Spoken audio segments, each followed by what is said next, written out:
ঝিনাইদহের কালীগঞ্জ এলাকায় চাঞ্চল্য ছড়িয়েছে নানি ও নাতির এক অদ্ভুত প্রেমের গল্প। স্থানীয় সূত্রে জানা যায়, স্থানীয় মান্নান মিস্ত্রির স্ত্রী গৃহবধূ তাসলিমা খাতুন ও তাদের প্রতিবেশী 17 বছর বয়সী মেহেদী হাসানের সঙ্গে দীর্ঘদিন থেকেই প্রেমের সম্পর্ক ছিল। প্রতিবেশী ও আত্মীয়তার সূত্রে তারা সম্পর্কে নানি ও নাতি, কিন্তু প্রেম যেন মানে না কোনো আত্মীয়তার সম্পর্ক, না মানে কোনো বয়সের সমীকরণ। আর তাই তো 18 বছর বয়সী এই মেহেদী ও 40 তাসলিমা খাতুনের সম্পর্ক যেন তারই দৃষ্টান্ত হয়ে দাঁড়িয়েছে। স্থানীয়দের তথ্যে জানা যায়, এর আগেও একবার দুজনে হাত ধরে পালিয়েছিলেন।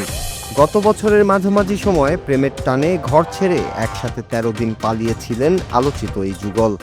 শুধু তাই নয়, সেই দফা প্রশাসনের সহায়তায় 13 দিন পর পরিবারের কাছে ফিরিয়ে আনা হয় এই দুইজনকে। তখন নিখোঁজ হওয়ার পর দুই পরিবারের মধ্যে চাঞ্চল্য ছড়িয়ে পড়ে। পরবর্তীতে তাদের কুষ্টিয়া শহর থেকে উদ্ধার করে পুলিশ। এরপর কালীগঞ্জ থানায় দুই পরিবারের উপস্থিতিতে এক আলোচনা সভার আয়োজন করা হয়। সেখানে তাসলিমাকে তার স্বামীর জিম্মায় এবং মেহেদীকে মামা আজিজুর রহমানের জিম্মায় হস্তান্তর করা হয়। সে সময় তাসলিমা ও মেহেদী উভয়ই কান্নায় ভেঙে পড়েছিলেন।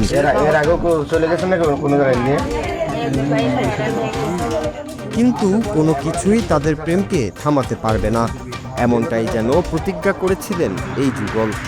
প্রেমের টানে আবারও ঘরছাড়া তারা। এবার পাশের উপজেলা কোটচাঁদপুরে পালিয়েছিলেন এই যুগল।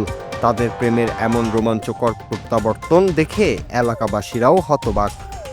বয়সের ব্যবধান ও প্রথাগত সামাজিক বাধা উপেক্ষা করে তারা প্রেমের টানে বারবার ঘরছাড়া হচ্ছেন। এ নিয়ে এবার স্থানীয় সমাজের প্রতিক্রিয়া মিশ্র। কেউ কেউ উৎসাহ দিচ্ছেন, আবার কেউ করছেন কড়া সমালোচনা। স্থানীয় সূত্রে জানা গেছে, গৃহবধূ তাসলিমা খাতুন প্রতিবেশী 17 বছর বয়সী মেহেদী হাসানের সঙ্গে পালিয়ে যান। মেহেদী তাসলিমাকে নানি বলে সম্বোধন করতেন। ছোটবেলা থেকেই মেহেদী তার নানা বাড়িতে বড় হলেও স্থানীয়ভাবে তার পরিবারের ঠিকানা বাবরা গ্রামেই। পার্শ্ববর্তী বাড়ির বাসিন্দা হওয়ায় নিয়মিত যোগাযোগ ছিল এই দুইজনের মধ্যে। সেই ঘনিষ্ঠতা থেকেই এক পর্যায়ে তাদের মধ্যে প্রেমের সম্পর্ক গড়ে ওঠে। আর সেই প্রেমই এখন গ্রাম জুড়ে আলোচনা ও চাঞ্চল্যের জন্ম দিয়েছে। Nur Raju, Bangla TV news desk.